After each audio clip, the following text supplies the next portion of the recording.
Thomas Paine, un nom qui évoque à la fois le héros de la Révolution américaine et le paria de la nation qu'il a aidé à bâtir. Alors comment est-ce possible? Comment un homme peut-il passer de la gloire à la disgrâce la plus totale? C'est cette histoire incroyable qu'on va explorer ensemble. Imaginez la scène, on est au cœur des jours les plus sombres de la Révolution américaine. Le moral est au plus bas, l'armée est sur le point de s'effondrer.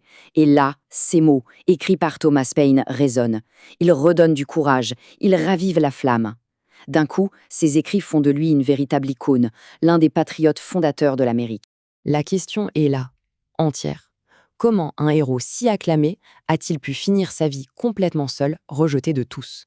L'histoire de Paine, c'est vraiment une leçon sur la célébrité et l'oubli. Et tout commence, bien sûr, par son ascension fulgurante. Ok, première étape. Pour bien comprendre sa chute, il faut d'abord prendre la mesure de son immense popularité. Et tout ça, ça a commencé avec un petit pamphlet qui, littéralement, a changé le cours de l'histoire. L'impact du sens commun a été, une véritable bombe. C'était un best-seller absolu. On dit même que des exemplaires ont été amenés en urgence au Congrès de Caroline du Sud et qu'ils ont été lus en pleine session.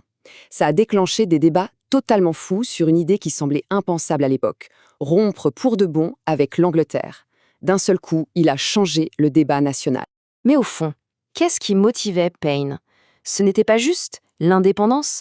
Non, derrière tout ça, il y avait un principe fondamental, une idée qui guidait toute sa pensée, une attaque frontale contre la monarchie elle-même. Et voilà, tout est là. Le cœur de son argument, il le tire de la Bible elle-même. Pour Paine, la monarchie est une insulte à la création.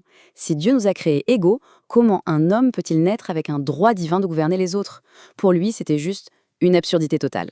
Son idée, c'était que chaque génération a le droit absolu de se gouverner. L'idée qu'un pouvoir puisse être transmis de père en fils, par le sang, pour lui, c'était la définition même de la tyrannie. Point final. Et c'est précisément là que tout bascule dans la vie de Paine. Parce qu'il va prendre ce même raisonnement, cette même logique radicale, et l'appliquer non plus seulement au roi, mais à une autorité bien plus grande, bien plus intouchable, la religion. Dans son livre « Le siècle de la raison », Paine lâche une véritable bombe. Il écrit noir sur blanc que le christianisme n'est en gros qu'une vieille mythologie païenne recyclée pour contrôler les gens et faire de l'argent. Il faut se remettre dans le contexte d'une Amérique ultra-croyante. C'était ni plus ni moins qu'une déclaration de guerre. Et il ne s'arrête pas là ou non. Il décortique la Bible avec une logique froide, implacable. Le soleil qui s'arrête dans le ciel? Impossible. Jonas qui survit 3 jours dans un poisson? Absurde. Il pointe du doigt les incohérences, comme les différentes généalogies de Jésus, et il rappelle que beaucoup de textes ont été écrits des siècles après les faits. Pour lui, c'était clair, une construction humaine, pas la parole de Dieu. Et voilà le point crucial de sa pensée. Pour Paine, croire à ces miracles, ce n'est pas un acte de foi. C'est renoncer au plus beau cadeau que Dieu nous ait fait, notre raison. Croire sans chercher à comprendre, pour lui, c'était tout simplement trahir son propre esprit. Mais attention, Paine n'était pas athée, loin de là. Après avoir, selon lui, démoli la fausse religion, il a proposé sa propre vision de la foi. Une foi basée non pas sur des vieux livres, mais sur l'univers qui nous entoure, le déisme. Pour lui, la distinction est très claire. D'un côté, il y a la théologie des Écritures, qu'il trouve remplie de non-sens, et de l'autre, il y a la vraie, la pure théologie, qu'on découvre en regardant le monde, la nature. Pour Paine, l'univers est la seule et unique parole de Dieu. Cette phrase résume parfaitement sa pensée.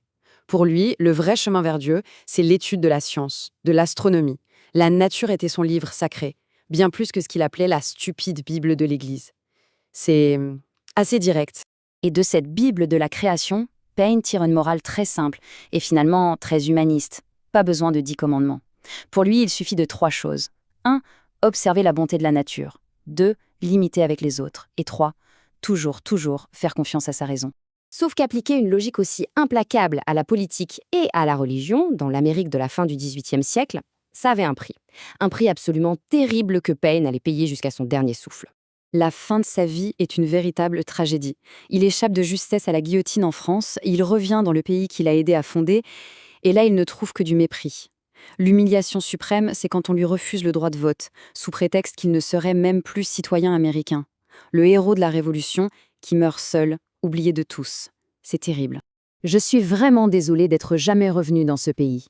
Ces mots, rapportés par la femme qui s'occupait de lui à la fin, sont le testament d'un homme brisé.